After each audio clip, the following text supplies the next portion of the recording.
Welcome to the first part of a two-part video on the theme of Aerotropolis, evictions, ecocide and loss of farmland, highlighting damaging impacts of Aerotropolis projects on people and the environment, arising from allocation of large sites and a preference for greenfield sites, i.e. undeveloped land, which means rural farming communities in particular often face displacement. Evictions can be large-scale, impacting upon many thousands of people. In some instances, site allocation entails multiple villages being wiped from the map. Ecocide refers to obliteration of entire ecosystems, and Aerotropolis schemes can bring loss of large areas of farmland, forests and wetlands, and also, in the case of coastal developments, ecosystems such as fisheries and mangroves.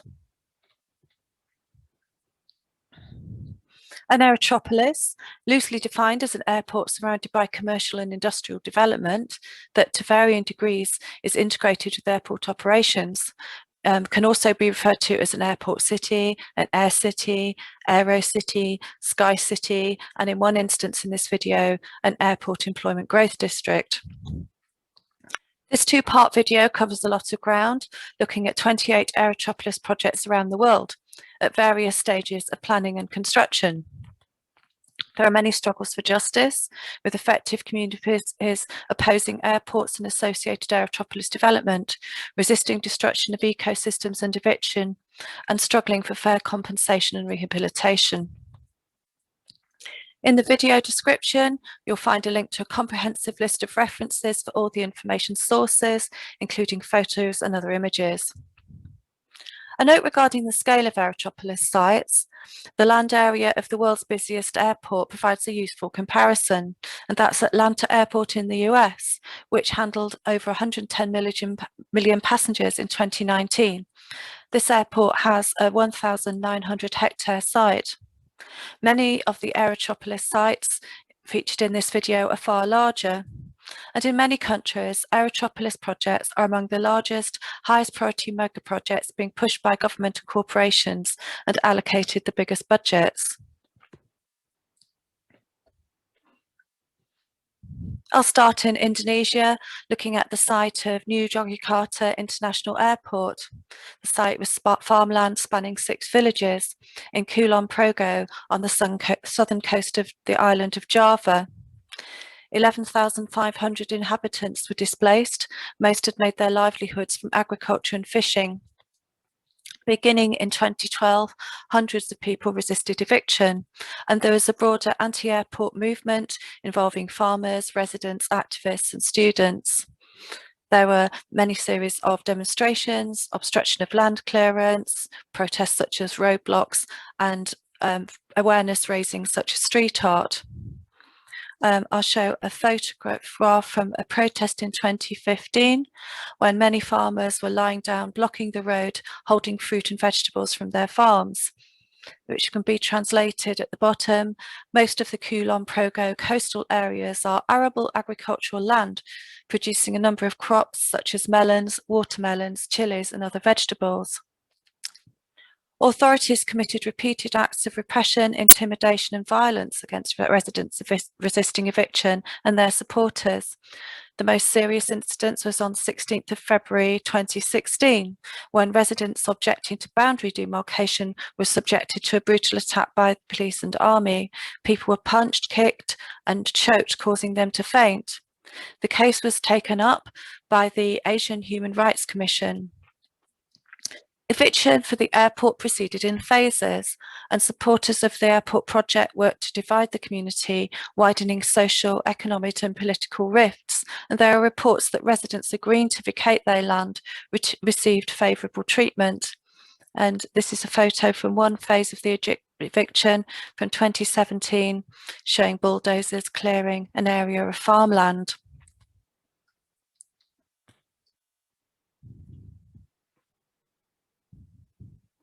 Moving forward to look at the airport site 4.5 years later in May 2018, shows that farmland had been paved over for the airport and a number of fishing ponds were also destroyed.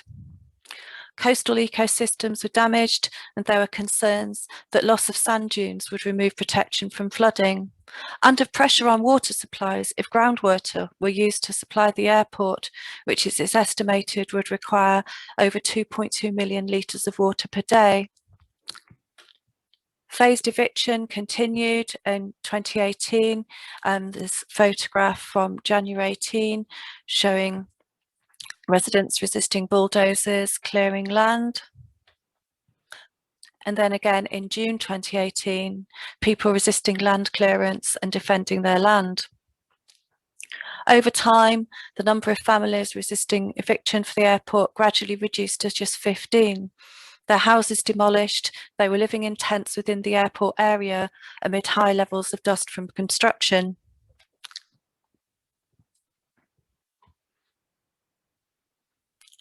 New Yogyakarta International Airport commenced operations in May 2019. This is an image from July. Many displaced people at this time were still awaiting the jobs that were promised. And the scheme is not just an airport, it's the first stage of a planned airport city containing developments such as shopping malls, hotels and industrial zones, potentially evicting more people.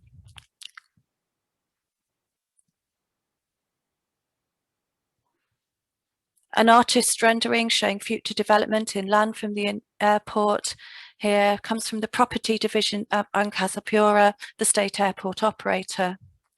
A number of clusters are planned: mixed use, commercial and residential, hotel and MICE, which stands for meetings, incentives, conferences and exhibitions, retail outlets, a cargo village, theme park, hospitals and education centres.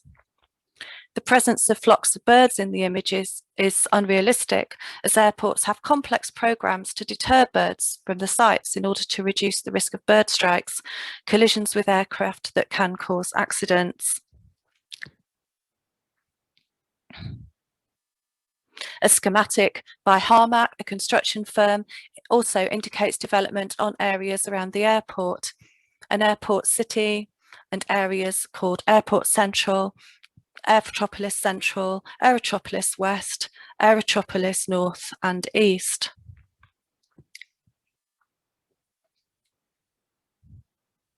Another map by the state airport operator indicates boundaries of an airport city area development. It shows plans for development surrounding the core airport area to be coordinated with and to support aviation activities. And a CBD, that's a central business district, a commercial centre that is often synonymous with a financial district. Also, there's a reference to a smart airport city. And worldwide, there are many plans for these so-called smart cities, which are technology and data-driven. And in many instances, you'll find a degree of commonality between Aerotropolis and smart city concepts.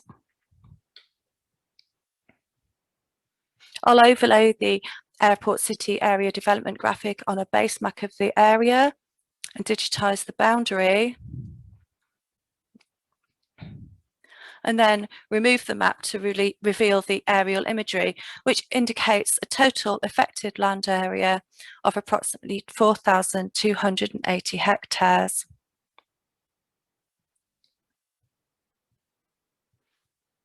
This is a collection of some artwork from the New Yogyakarta International Airport protest movement.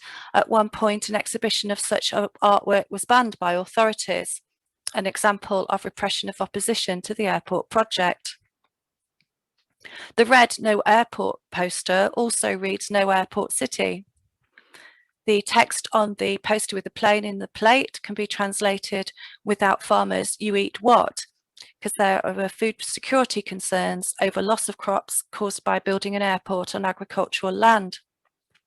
"Say No to Airport City" links the Aerotropolis to industrial and fossil fuel projects, pollution and deforestation.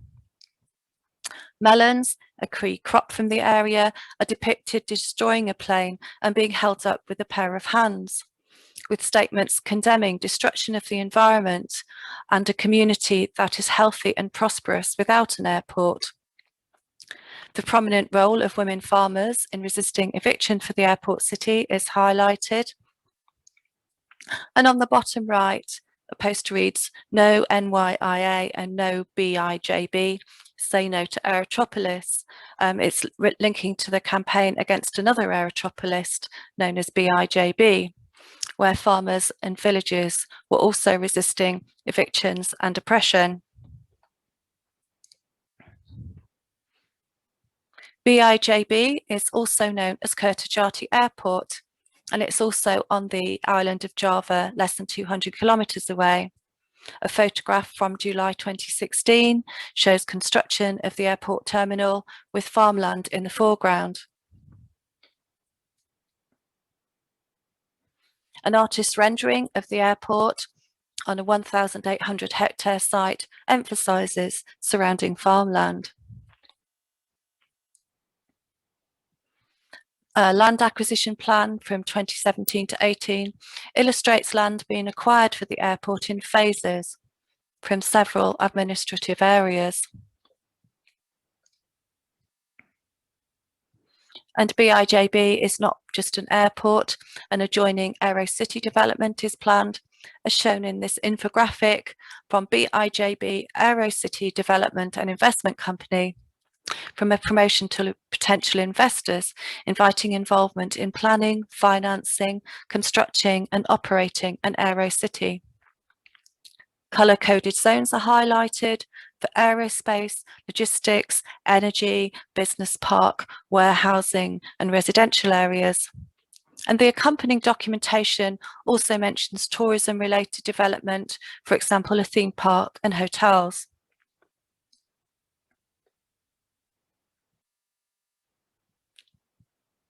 At the top of this map of a development plan for Kertajati Aerocity, shaded in yellow, areas for the airport and reserved for airport expansion. And directly below, areas 3 to 9 are areas for industrial, business, residential, tourism and recreation activities. The land area adds up to 5,100 hectares. In addition, to the right, areas 10 and 11 are reserved for additional industry, recreation and business. I'll overlay this map on a base map of the area and align it with the aerial imagery, digitize the boundary and remove the map graphic. And this reveals the site with the zones for the airport and Aerocity, consisting of farmland and villages, cultivating many crops such as rice, beans, peppers, watermelons and mangoes. The airport project led to concerns over the food security implications of the loss of over 5,000 hectares of fertile farmland. Resistance against eviction began in 2004 and is one of several serious cases of land acquisition injustice in Indonesia.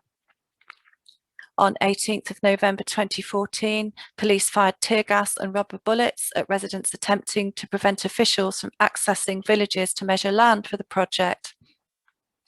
Several people sustained injuries from being trampled on and dragged along the road, and some people were beaten. By November 2016, residents of 10 villages had been forcibly evicted from their homes and farmland, and there was an 11th village within the area allocated for the airport, called Sukamulya. A lengthy standoff between officials attempting to measure land for Kertajati Airport and residents refusing to be displaced began in August 2016. Villagers monitored road entrances and established a protest camp. In November 16, they awaited the arrival of officials to measure land for the airport and prepared to block them from entering.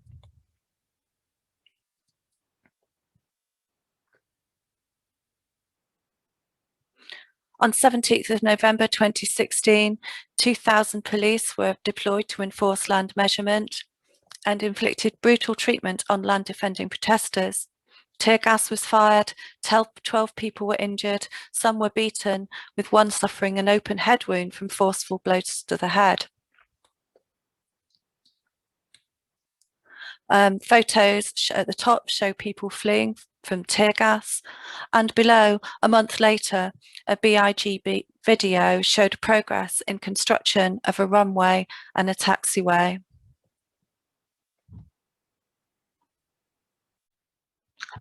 Also in Indonesia, an aerotropolis is being developed around Kualanamu Airport. The airport site was selected in 1998, followed by forced eviction of residents of Pasar 6 village. A decree requiring them to vacate the land also prohibited them from cultivating land or catching fish. The elementary school was demolished and electricity cut off. A wall physically segregated residents, households within from households without the airport site. 71 families living within the airport wall lost access to their land and ability to cultivate food, and the eviction was recognised as a violation of economic, social and cultural rights by the National Human Rights Commission. In May 2013, as preparations were underway for Kualanamu Airport opening, residents were still refusing compensation offers to give up land for toll roads to the airport.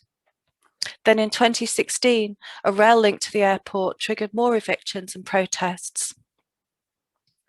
Aerotropolis development means an uncertain future for villagers living outside the airport wall.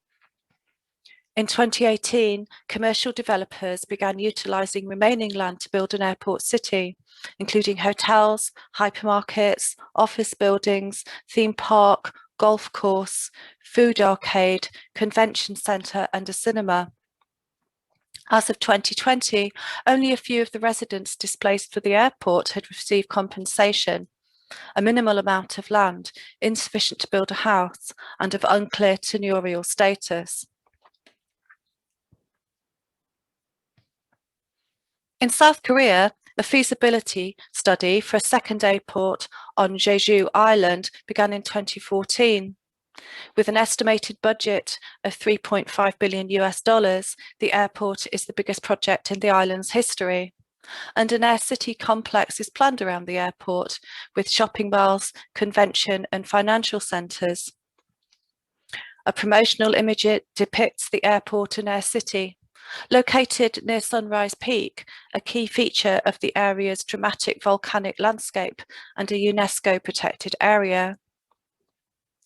The artwork of Sunrise Peak reflects worries over the impact of flights from a new airport, and plans estimate a plane would be landing every 5 minutes.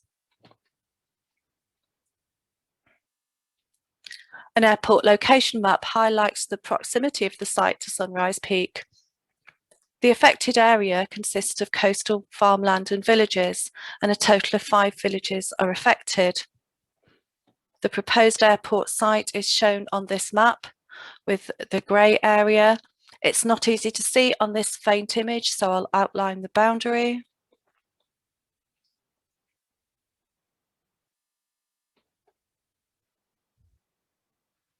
And here is the mayor of Sinsan, one of the affected villages, showing a researcher a map of the proposed airport site and explaining consequences for local people.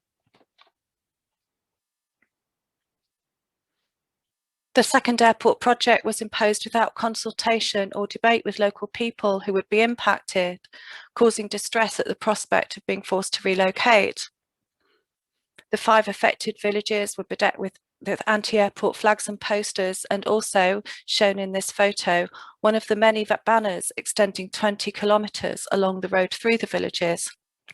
I'll highlight here a key phrase to look out for in anti-airport campaign artwork,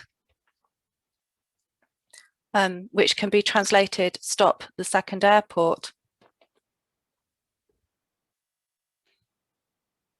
Many farmers participated in this protest outside a provincial building in 2015, joined by many women divers who are renowned for their skilled harvesting of shellfish, which they've done for many generations.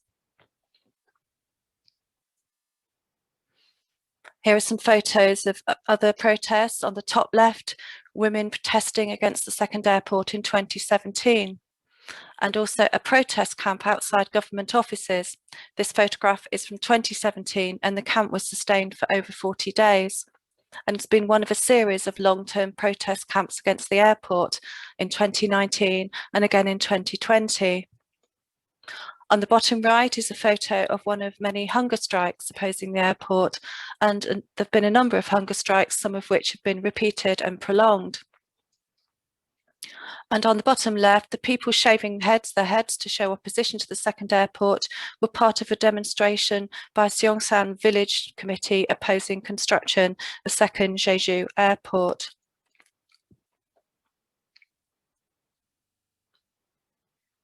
This is yet another protest camp against the second airport, a photograph from the 18th of January 2021. On the tent door, there's another artwork depicting Sunrise Peak, and in the foreground, the landscape that is threatened by the second airport. Here on the left is a similar landscape artwork among many protest banners on the steps of a government building. And another anti-airport artwork depicts some of the bird species whose habitat is at risk.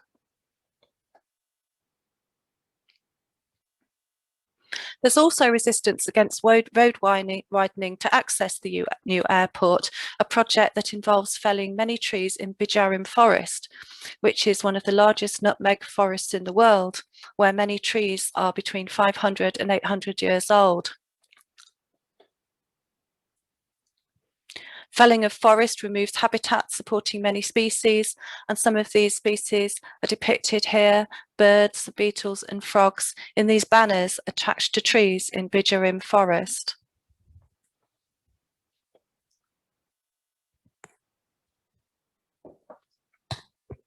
In 2018, the Cambodian government announced a new Phnom Penh Airport. Covering 2,600 hectares of land, it would be one of the largest in the world by land area and accompanied by an airport city. The site is predominantly low-lying agricultural land.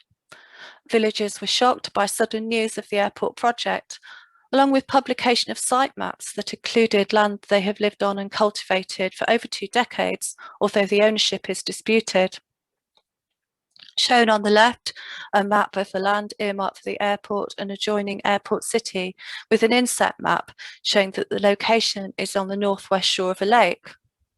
This lake is shown in the digitised map based on the indicated site boundaries, and the combined area of the 2 overlapping sites is 2,600 hectares. The airport project reignited a long-standing dispute over land ownership. In February 2018, over 100 villages blocked bulldozers from digging a dam on disputed land adjacent to the airport development site. There was a series of protests in 2018, shown here clockwise from top left. In February, over 200 people gathered at the town hall to seek resolution of a land dispute, alleged underpayment for land and intimidation during negotiations. On the top right, on the 10th of April, 200 people gathered outside the district hall. They said unidentified companies had cleared parts of their communal land. And then later in April, 100 participated in a protest saying that excavators were encroaching on communally held wetlands.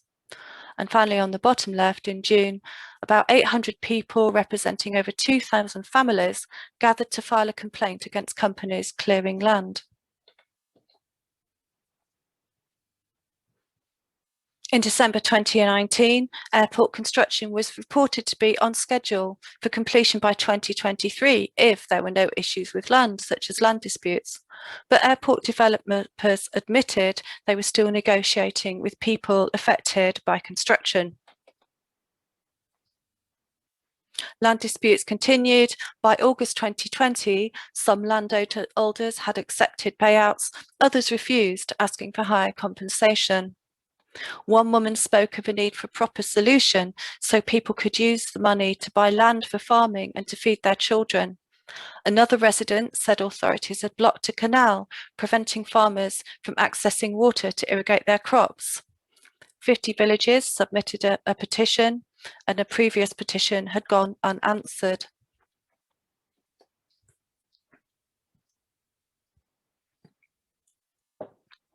In Vietnam, the site for Long Thanh Airport is about 5,000 hectares, and the airport is one of the largest infra projects in the country's history.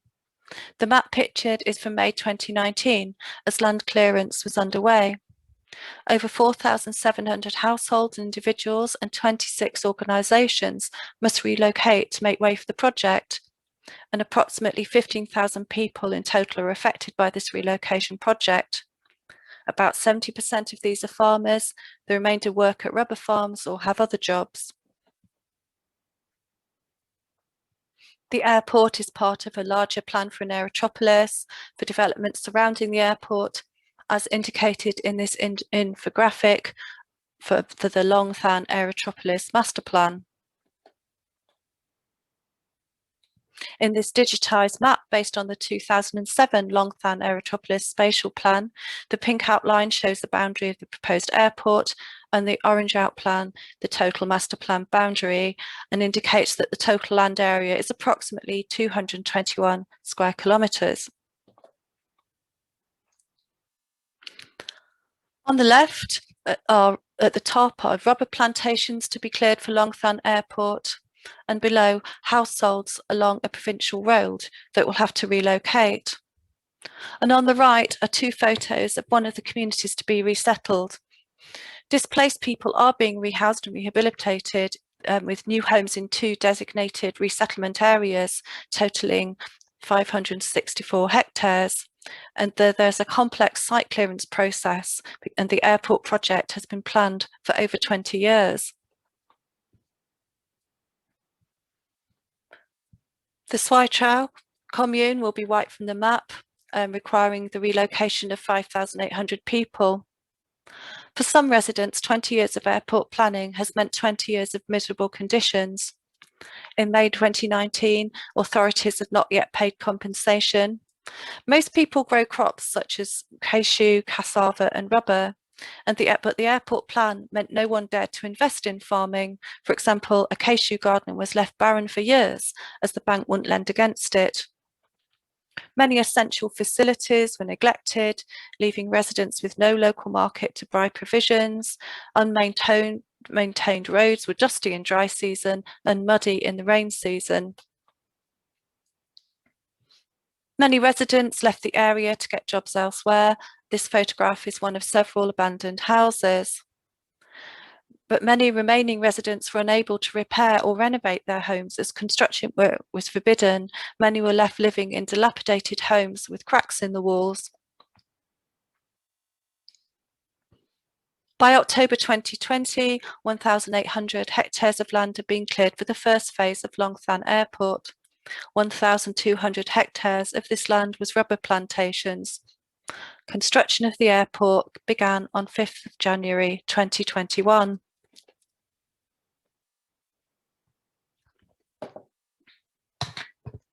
In Taiwan, an aerotropolis is being developed around Taoyuan Airport. The map of this area is subject to zone expropriation by the Ministry of Transportation and Communication and the Taoyuan city government. The excluded area in grey is the existing airport and an area to the north of the site. I'll digitise the boundary and remove the map, and the aerial imagery shows expropriation area contains farmland and several ponds. The approximate area allocated for a third runway and associated facilities, I'll highlight that. And to clarify that the area immediately to the north of the site is an oil depot.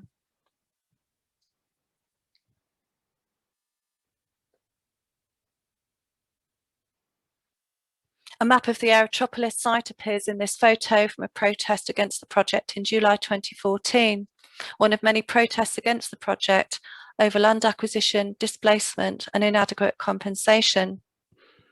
The government abused its powers of eminent domain to seize homes and farmland. Up to 46,000 residents faced eviction, making it potentially the biggest land expropriation project in the history of Taiwan, and distress drove an elderly farmer to suicide. Residents calling for fair and open hearings about the Aerotropolis project and attempting to access meetings were dragged away by police. Nevertheless, since then, the government has made assurances of fair land acquisition and transparency over the project, and plans have to some degree been modified in response to community concerns over water management heritage, loss of pond and canal systems, and increased vulnerability of the surrounding region to both droughts and floods. In 2016, Aerotropolis critics called for an environmental impact assessment for the planned third runway, which would destroy a large expanse of farmland, and again raised water system concerns as it would require 4 ponds to be filled in, raising the risk of flooding in surrounding areas. The airport master plan schematic shown illustrates the close proximity of the planned third runway to the oil depot, which accommodates up to 210 million litres of oil per day. An aircraft collision with the oil depot would indeed be catastrophic. Nevertheless, the environmental impact assessment for the third runway was approved in April 2020. It was estimated that 2,599 hectares of land would be expropriated and up to over 16,000 residents forced to relocate. Environmental protection groups said the environmental impact assessment was not thorough and were considering filing an appeal.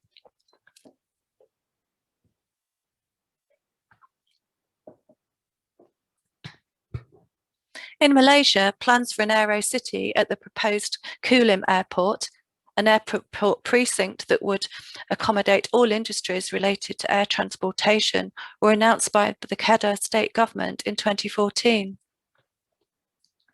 In 2019, leaked document from the Kedah 2020 budget dialogue revealed that the proposed Kulim Airport would have 2 runways and be located on a site currently used to cultivate oil palm and rice. A 600-hectare palm oil estate had been earmarked as a possible site for Kulim Airport in the Sidam Kiri parish, the area largely consisting of oil palm plantations, rice fields, and villages hemmed in by low rolling hills.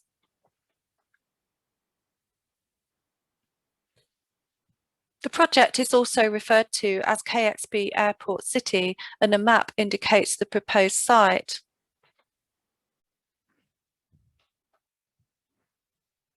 Based on this approximate proposed site boundary, we can look at aerial imagery of the proposed site, a vast expanse, predominantly rice fields and palm plantations. And on the edge of the site, a village called Pantai Chicha.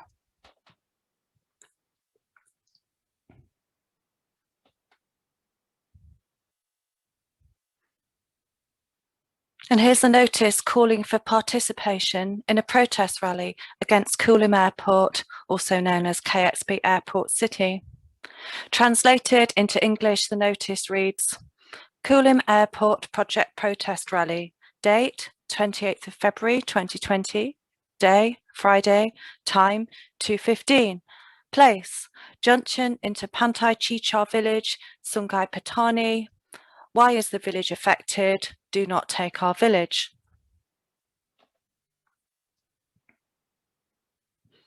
On the 28th of February 2020, about 300 residents of Pantai Chicha protested against proposed land acquisition for KXP AirportCity.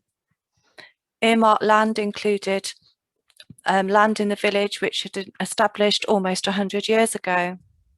In a video of the protest, there were banners in English reading, "Don't take our beloved village, avoid the KXP from our village, move the KXP to the PKNK owned property.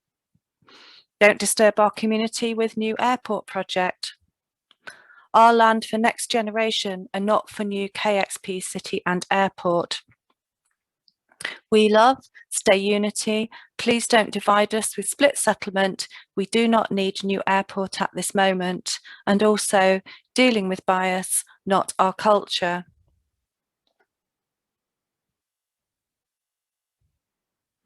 On the 30th of October 2020, there was an announcement that Kulim Airport had been approved, but only in principle. There's been varying reports of project details, including the site. This other map shows a different site boundary, indicating an airport with 3 runways on a site area of nearly 4,000 hectares. An infographic from the Northern Corridor Economic Region, established to accelerate economic growth in the region, states a total Kedah Aerotropolis land area of 9,841 acres, which is almost 4,000 hectares. The envisaged Aerotropolis comprises Kulim Airport, also known as KXP, and the Shivdaspura Logistics, Aerospace and Manufacturing Hub, SLAM. The website states that KXP has readily available land that can cater for its expansion for the next 20 to 50 years.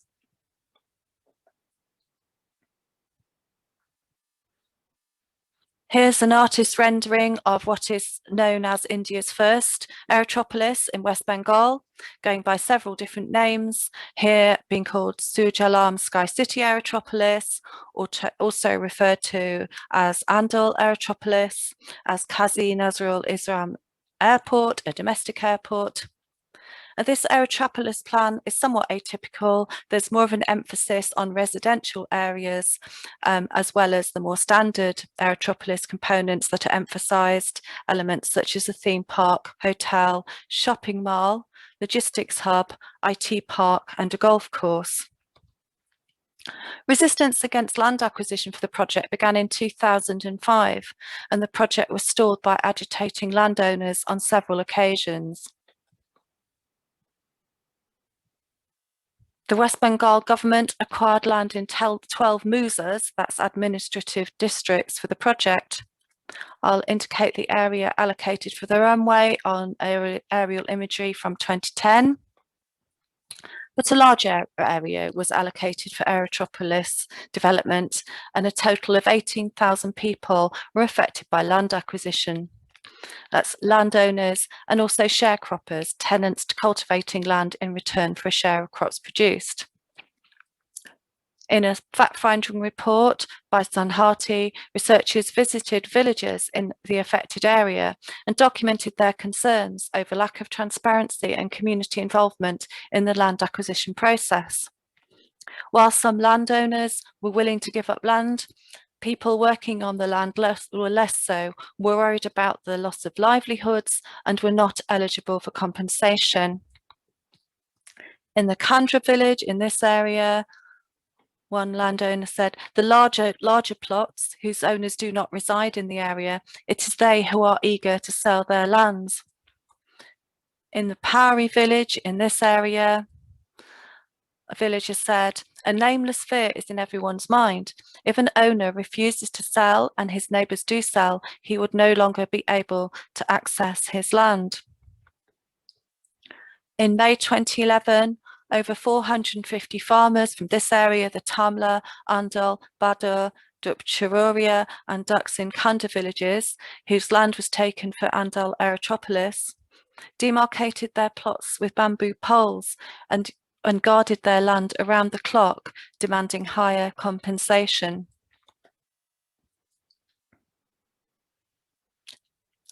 Here are 2 photos of one of many protests against land acquisition for Andal Aerotropolis. This one was in September 2011. And on several occasions, agitating landowners stalled work at the project site.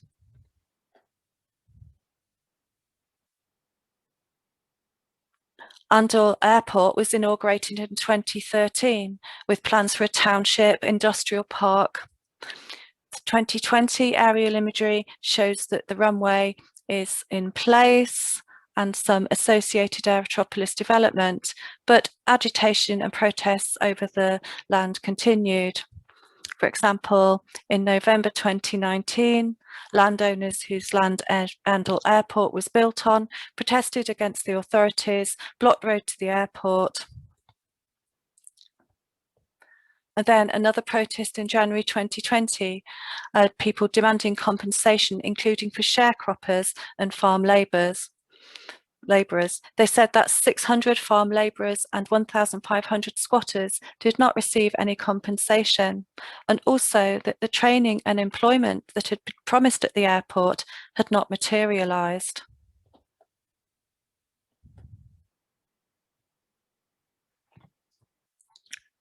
Plans for another aerotropolis in India, in Bhogapuram, Andhra Pradesh, were put on a fast track in 2015. The project has been referred to as Bhogapuram Airport and Aerocity.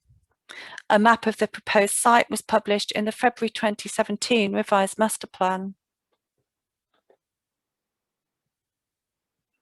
Another map in the revised master plan shows areas earmarked for commercial development to the north, which I'll highlight, and also the south of the runway.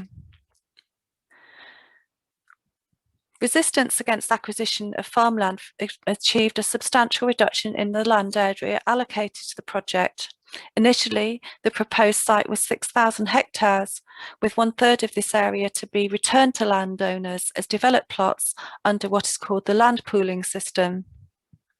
Due to the strength and the protracted nature of the resistance, the land area was reduced to about 1,000 hectares. Then in 2018, a court victory secured higher compensation for a group of affected farmers. Opposition to land acquisition included court cases and mass protests.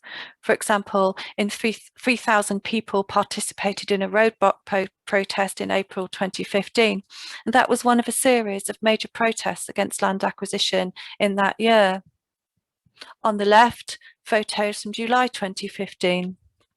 Farmers protested at an airport land acquisition review meeting and also stopped a ministerial car in protest against construction of the airport on their land. On the right is part of the farmland in one of the panchayats earmarked to be acquired for Bhogapuram Airport. And then from 2019, a sign at the Bhogapuram Airport site lists features of the project, namely an airport, cargo facilities, commercial development area, aviation academy, and an MRO, that's maintenance, repair and overhaul of aircraft facility. After reduction of the project site, land acquisition and struggle for justice continued. In January 2021, it was announced that the project required an additional 80 hectares of land, and a group of farmers from 2 villages approached the courts to stall the process.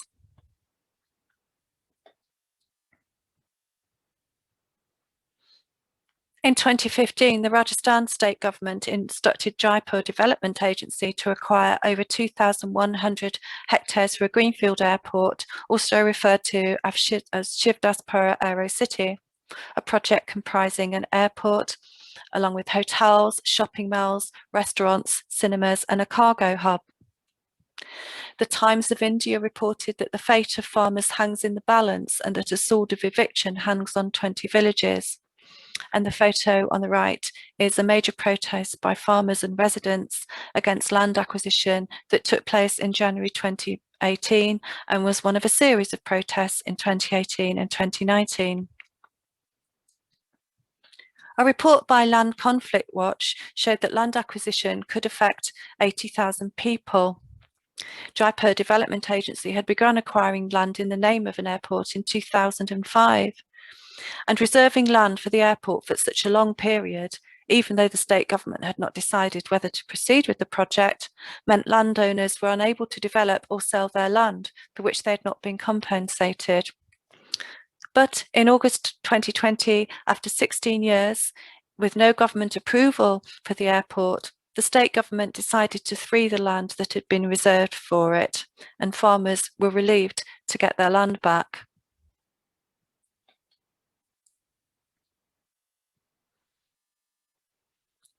In southern Nigeria, there's a cluster of proposed cargo airports, all of which have been allocated large sites and where bulldozers have arrived without warning and begun destroying farmland and crops, and where many people have been displaced and dispossessed.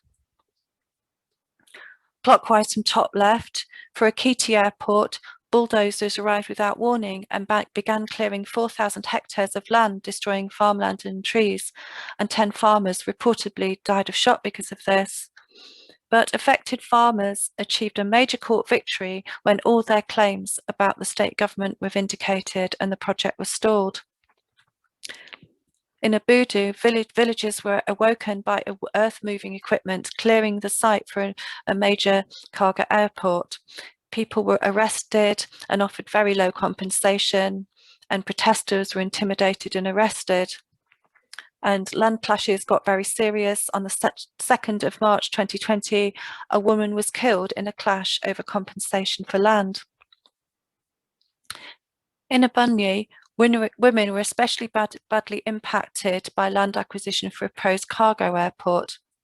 They were chased away from their ancestral farmlands, left homeless and unable to cultivate food crops. In Ogun, farmland was destroyed purportedly for a major cargo airport, for which it was claimed thousands of hectares of land would be required.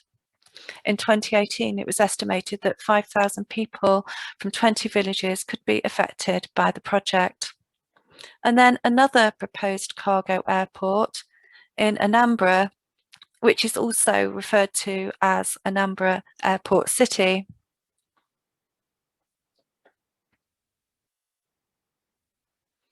This is a sign at the proposed Anambra Airport City site in 2017. The project is also referred to as Umweri Airport City and as a cargo airport. This is an Umweri Airport City functional layout diagram from 2017. I don't have information on how this related to the Anambra Airport site or have the site boundary, but aerial imagery of the affected area from December 2015 shows many plots of farmland in the designated area. Farmland was cleared for the airport, but the site was then left vacant as the project was delayed. 2 years later, the promised employment for local people had not materialised, and residents whose homes had been razed to make way for the project were left, and I quote, dejected and depressed with no sign of hope on the horizon.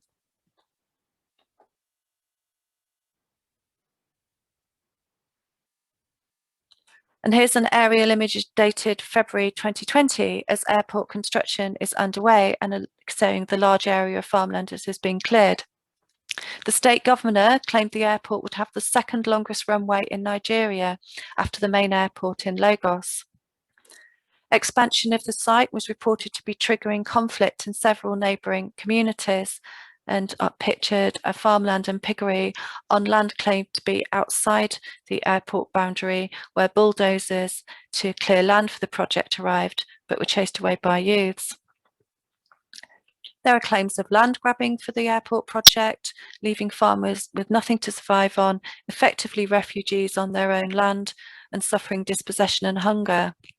And in October 2020, people from 3 affected communities protested against alleged encroachment on the land by the state government for the airport project, lighting a bonfire and blocking the road. And they said that while 729 hectares of land had been given for the airport, over 1,900 hectares had been taken. In Ghana, in August 2016, President Mahama inaugurated the first stage of Tamale Airport expansion, the project to be fully funded by Ghana Airport Company Limited, GACL. Outlining plans for an economic hub near the airport, he said, the government will work with GACL to see the airport develop into an aerotropolis with a one-stop shop for hotels, conferencing facilities, shops and restaurants to serve as an economic growth node. In November 2016, the Parliamentary Select Committee on Roads and Transport raised concern over alleged unlawful acquisition of land belonging to the community by GACL for expansion of the airport. Cases had been brought by chiefs and elders of affected communities. I don't have a site boundary, but more than 3,200 hectares of land were acquired for Tamale Airport expansion. In addition to direct displacement of people, there was market-driven displacement. Anticipation of a rise in land values due to the airport project triggered a wave of speculative land acquisition. Gender insensitive compensation meant that women's land rights in particular were rendered vulnerable. Firstly, because women are the main users of such peri-urban lands, and secondly, because under the patrilineal descent system, it is practically impossible for women farmers to own land. Therefore, women did not have the necessarily lease documents in order to secure compensation. In 2017, the project, referred to as Tamale Airport City and Industrial Hub, a part of an industrial development plan for the Savannah zone.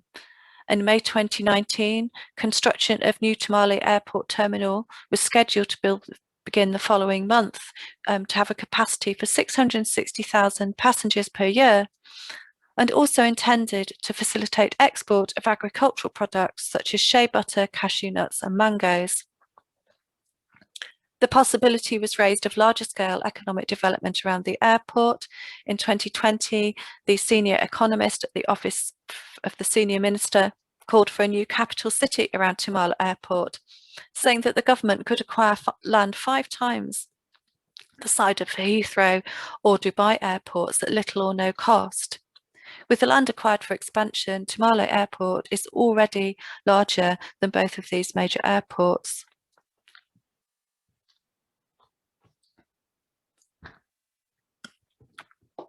I'll conclude this video with a look at Western Sydney Airport and Aerotropolis.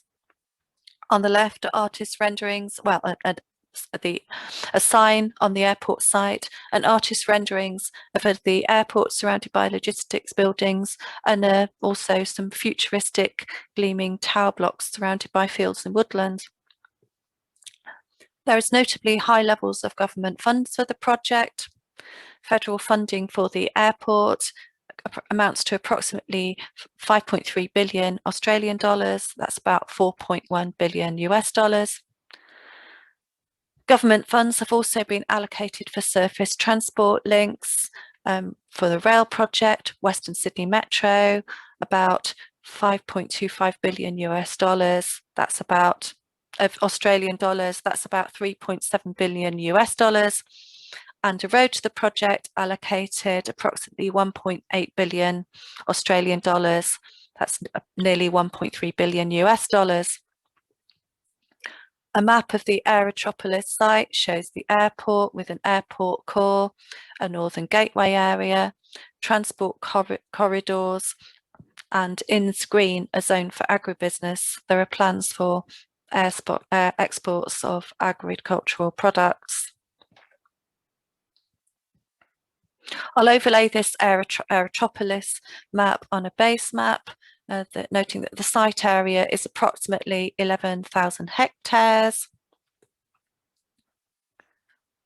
Now I digitise the boundary and remove the map to see that the site is predominantly farmland, and I've highlighted a feature that is absent from the Aerotropolis map in the area allocated for the airport, a suburb known as Badgerys Creek.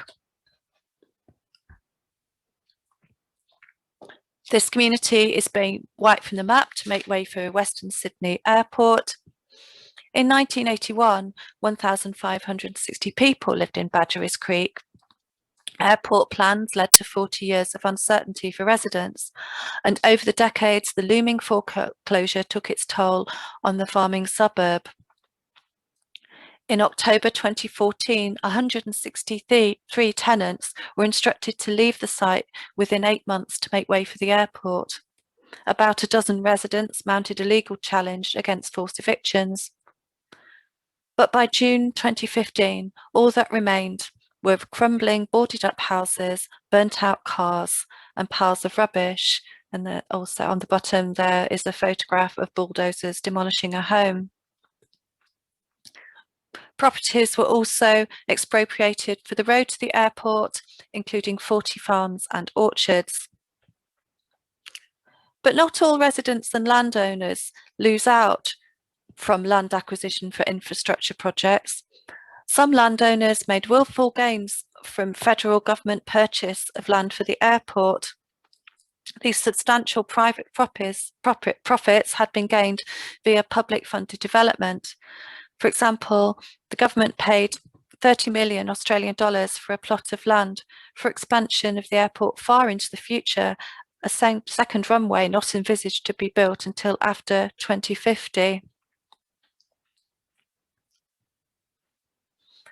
The plot of land shown here was owned by a billionaire family running one of Australia's largest dairy farms.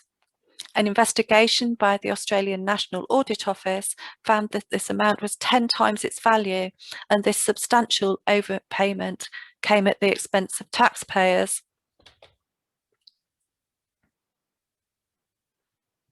The Western Sydney Airport Experience Centre is another example of extravagant airport-related expenditure at the expense of citizens. $10 million was spent on this visitor centre, supposedly for people to find out about the new airport and the history of the area. Opening in September 2019, it was described as one of Sydney's most exciting tourist attractions, but over 70 kilometres away from known tourist attractions, such as the Opera House. In its first year, there were just 7,488 visitors. The cost of the visitor centres to citizens was over $1,300 for each visitor.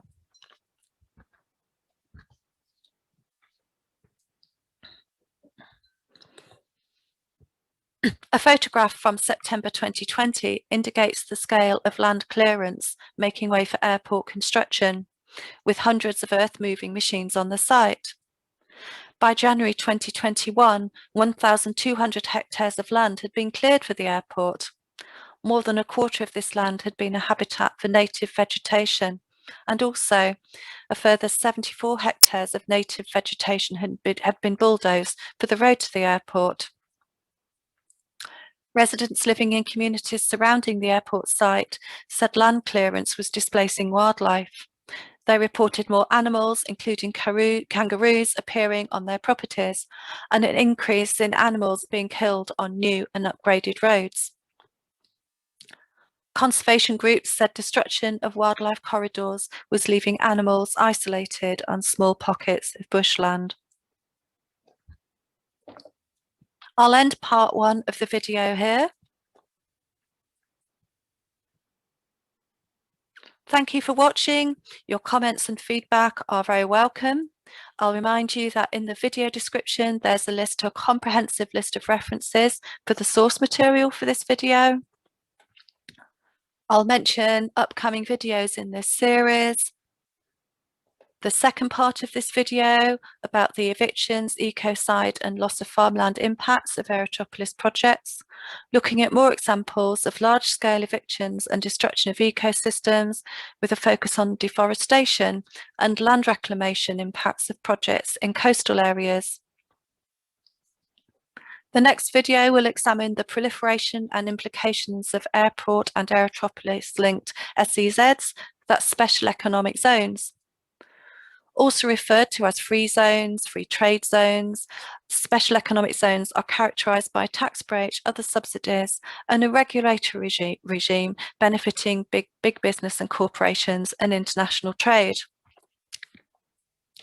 Next, you can come along on an airport and Aerotropolis white elephant tour.